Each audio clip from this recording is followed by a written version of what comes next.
Hey guys, Zubaz here, and today I'm going to be helping Underdog on a beginner's guide for Nightmare. I have been playing Nightmare since SoulCalibur 2. I go to my friend's house almost every single day and play on their GameCube. Starting in SoulCalibur 5, I made Nightmare and Siegfried, and starting in 6, I've actually been maining Siegfried. I find him a little bit more enjoyable to my playstyle, but I do play Nightmare quite a bit. Without any further ado, let's get into this beginner's guide. To start things off, I'm going to go over some of my favorite Nightmare moves, starting off with AGA. It has two different versions, being the regular version there, and the just frame version there. To do the just frame version, you want to press and release A, and then within one frame press G and then A a second time. So the move takes 16 frames to fully execute, but 2 frames of buffer. So the speed of the actual move is actually 14 frames with 2 frames of buffer, making it an I-16 move. Next up, we have 66B. This is a great long-range whiff punish at I-20, so it is a 20 frame launcher. After this, you have a few follow-ups. You can do a 2A plus B to get Night Terror Charge. And if you accidentally hold 6, don't worry. You can just tap guard and then do a reverse cancel into it like so. 6K is a high-hitting fast attack that has armor on startup. If Nightmare is hit during this, he will actually do a counter called Revenge. After hitting Revenge, Nightmare will actually gain Night Terror Charge, and it functions a lot like his 6A plus B. 22/88A is another fantastic move, as it is a mid-hitting horizontal attack that steps Nightmare forward. It has a follow-up being 22 or 88AA. It does not combo on regular hit, however on counter hit it is a guaranteed combo. The second hit is very unsafe, so you're going to want to be careful throwing that out, but it is very good for killing step. 66A plus B is another fantastic move, as it's only -2 on block and does launch the opponent. This is very good if your opponent is staying on the ground after getting hit, as it'll pick them back up in certain situations. Finally, on my top 5, we have 6B. This move is fantastic as it's a long-range mid-poke that does quite a bit of damage. You want to be careful using this move, as it does not track at all and will leave you very vulnerable. Nightmare's 3B is fantastic as a whiff punish tool. This has very good range, and leads into a natural combo if held down. To go into Nightside stance out of 3B, you just simply hold down B, and he'll automatically transition. While in Nightside stance, if you just slide B to A, he'll do this attack here, and it has 2 versions. It has a regular version like we just saw, and the just frame version there. Nightmare's 2B is another fantastic move that if held down will go into his Night Low stance. This actually does form a small frame trap on hit. Night Low stance B, if held down, does lead to a frame trap with KK. You want to be careful with this though, as better players will know that they can simply sidestep and block low and negate all your options out of the stance. So if we put that together, it should look something like this.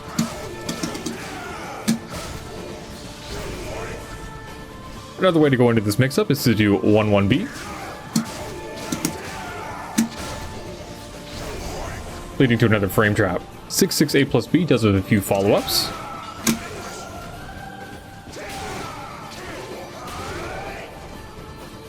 A plus B 2A into Night Low Stance B, I believe is not guaranteed on every character in the game, even with air control, but even still, the characters it does work on is a fantastic combo. Another favorite move of mine is Nightmare's 3A. This move is very unsafe if they do block the second hit, however it can be a good step killer, and does have a small mix-up if you just do the single hit. 6A is a long-range horizontal attack that does have armor on the startup. 6AA is a guaranteed combo on counter hit. It has really great range and can ring out in certain situations. You want to be careful as the second hit is a high and can be ducked and your opponent will punish you. Standing K is Nightmare's fastest move at 14 frames. On counter hit, this move does knock down, leading to a 1A follow-up. If your opponent Ukemis after this, you will actually get a lethal hit, leading to even more damage. Nightmare's 3K is another fantastic move. It's fast at I-16, hits mid, and does have a bit of tracking.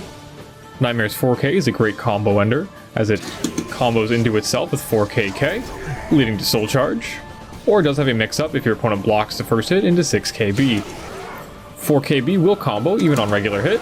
The second hit is unsafe, but it is a small mix-up if your opponent does block it between 4KK and 4KB. 66K is a fantastic move, as it'll tech crouch under high attacks, and if you hold down 6, you will actually go into Grimstride. During Night Terror Charge, this move does have a guaranteed second hit with 66KK. This will stun the opponent, leading to a combo. In my opinion, doing the combo like that is the best ender, as you will retain your Night Terror Charge. Wall Rising B is great if you duck under high attacks. as it will launch the opponent, leading to a small combo.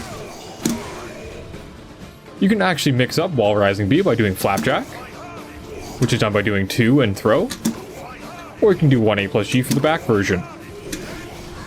Next, we'll cover Nightmare stances, starting with Grimstride. Grimstride is done by doing 2-3-6, and this move does tech crouch on frame 8. At the end of Grimstride, Nightmare will actually stay in crouch, so you can do a Wall Rising B at the end. Grimstride A is a high-hitting attack with an auto GI. The auto GI will parry mid-vertical attacks. Grimstride A also has a cancel to Grimstride AB, and if you get the GI, it will actually lethal hit. Grimstride A does have a Night Terror Charge follow-up done by doing Grimstride AA with Night Terror Charge. This version is safe on block and does jail the opponent. Grimstride B is a long-range launcher attack that you can follow up with a small combo.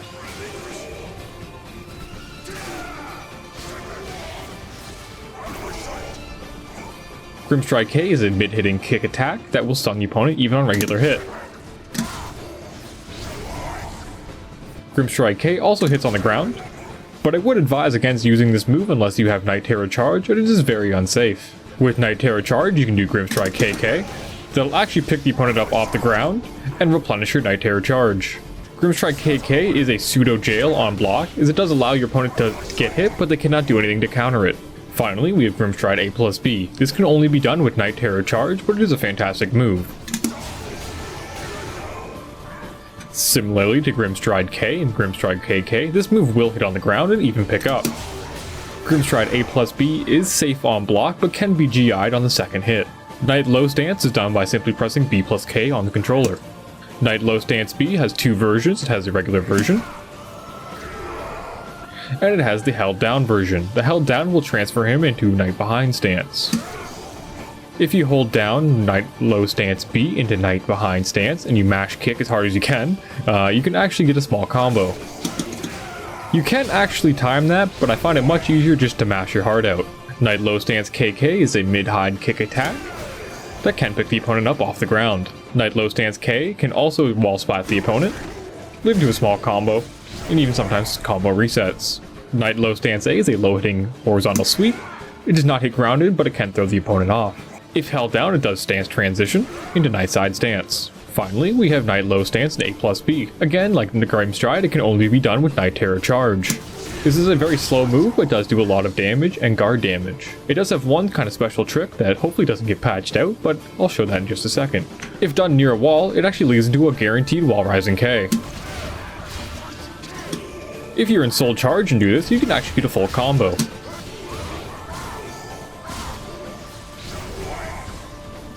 The stance you'll probably spend the most time in is Nightside Stance, as this is your bread and butter combo ender. This is done by doing 4B plus K.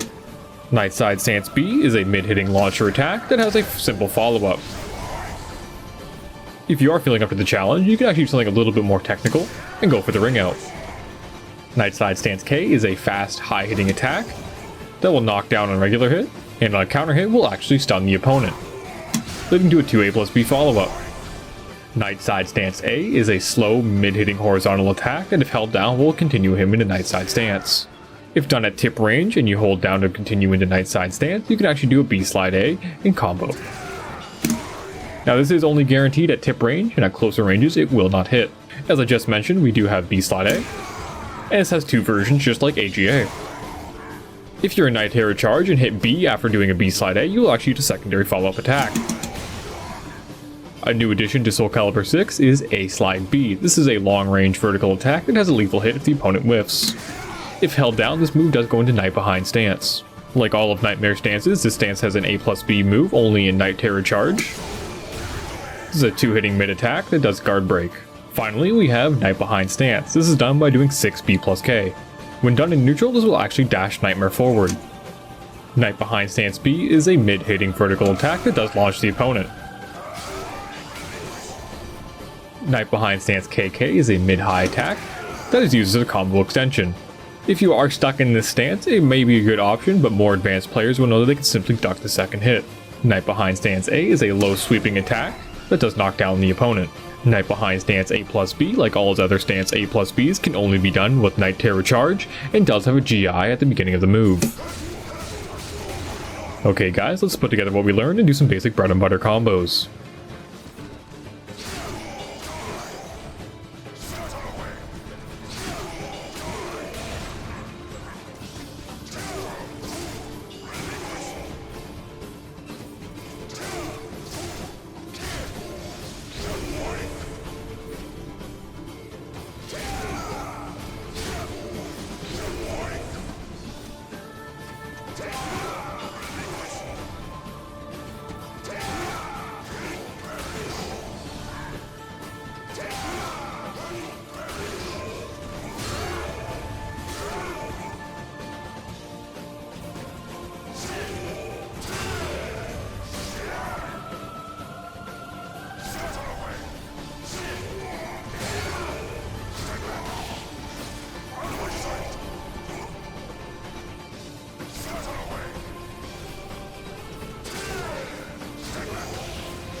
One last thing I want to cover is how to AGA. I see this question a lot in the Nightmare and Siegfried Discord, so I'll kind of explain a few of the methods that I've done.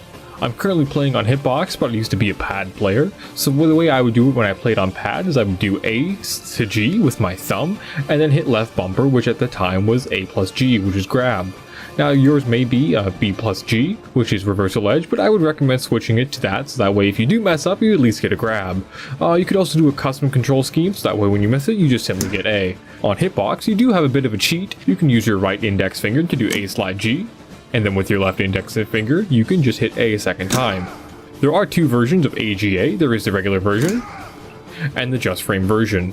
The just frame version does have a 2-frame buffer, being A and G, so those have to be buffered on the first 2 frames, and then you have to press A the second time. If you do it perfectly, you'll get the just frame version. There are a few reasons why you should go for the just frame version instead of the regular version, the first one being damage. So you see the regular version did 32, and the just frame version does 10 more damage. During combos, the just frame version does have better knockback and ring out and wall combo properties, so that's another reason to go for it. And the third, and arguably most important reason, is it just looks way more cool. He also yells relinquish, which is pretty badass if you ask me. Nightmare also has an ABA, similar to his AGA, but it's more like Siegfried's in the direction it knocks back. This is similar to the input of an AGA, but it is much harder as it's not as easy to slide. Personally, I don't have much of a tip for pad players, but how I do it on hitbox is I take my right index finger, I slide it down, and then do an A plus B. I hope you guys enjoyed this beginner's guide. This is the first time I've ever done something like this, and a lot of credit goes out to Underdog for doing this on a weekly basis. I have no idea how he does it, because this was extremely difficult and took me like 6 tries to even get it this far. I've been playing mostly Siegfried in this game, so if you guys would like to see a video on that, I would be happy to do a beginner's guide of the character that I do play a lot more of. With that being said, guys, thank you for watching. If you want to see more of me, I do stream on Twitch almost every night at twitch.tv/Zubaz. You can also follow my YouTube channel at youtube.com/thecouchchat. I upload there sometimes with my best friend Mark, and we try to make the best content we can. With that being said, guys, thank you for watching, and please like this video and let Underdog know how much you appreciate him doing all this, because this was really hard. Thanks guys, have a great day.